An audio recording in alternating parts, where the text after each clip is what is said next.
It's been a busy time on Capitol Hill. Congresswoman Jill Tokuda is back on the islands, and she joins us with an update on all the wonderful things you've been working on. Just to remind everyone, she serves on the Agriculture, Armed Services Committees, also the subcommittee on the coronavirus pandemic. Yes. Busy time, especially for agriculture. It has been quite the last few weeks when it comes to agriculture, defense, all boiled up together. And when I go back in about a week and a half, Fauci will be on the hot seat in our select subcommittee on the coronavirus pandemic. So just when we thought that was done.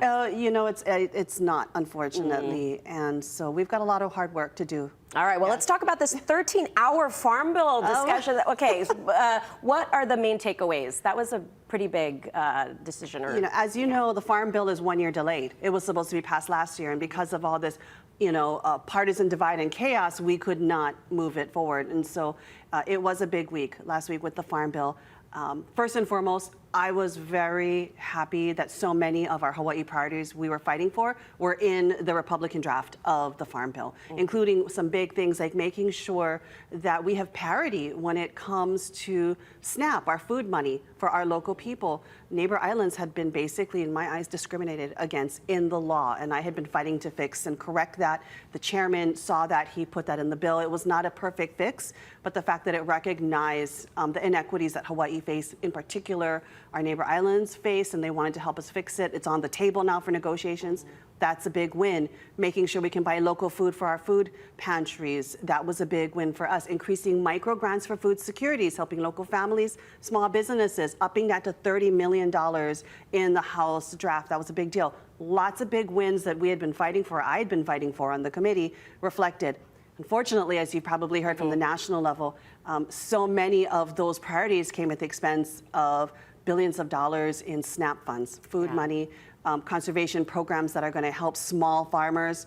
A lot of it instead went to bigger farmers, corporations. Can't win it all. You know, you can't win it all, and it's a tough decision to make. Voting no for me, not being willing to take money from the most vulnerable across the country. To be able to do these things. But especially because you represent the rural areas and rural areas understand how important it is of what we're fighting for. But again, for me, the big wins and takeaways were so many of the Hawaii priorities, even aquaculture when we look at it. We look at funding for research facilities and institutions fighting, pests and disease like the university. Big money in there for them. It is now on the table. Yeah. Well, speaking of, you talk about I know a lot of discussion on the rhinoceros beetle, right? The coconut rhinoceros beetle. That was a big win when it came to the National Defense Authorization Act. That's a lot of words, but we spent about 12 hours the night prior to that negotiating the NDAA.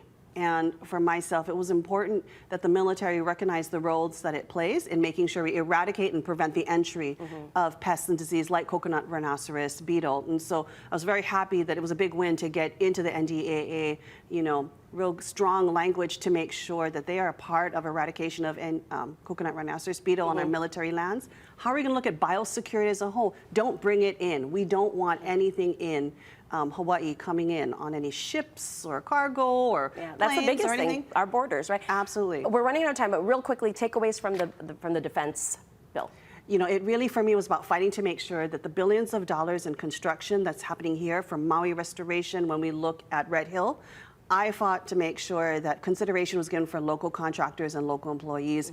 We fought for that amendment. We were able to get it passed. It's going through in that draft. That's a big win. But also for me, making sure 24-hour notice, if there is any incident of abuse or harm or anything that happens to a child on a child care facility, a military installation, they have 24 hours or less to make sure that they inform the parent. That was not the case. We saw some That was shocking. It is shocking, unacceptable, and I'm not waiting for a report from them. I want to make sure parents have that right to know now. Okay, and just real quickly, where can we find you? You're doing some meetings with the community. I'm very happy. We're going to do a lot of Memorial Day. I'll be at Lahaina Luna's graduation tonight for a bit, even hitting Ni'ihao's graduation, and I'll be flying over to Lanai with Alaska Airlines. We're going to talk about the struggles with inter-island transportation, especially from our communities like Lanai. All right, well, thank you, Congressman Tokuda, joining us this morning.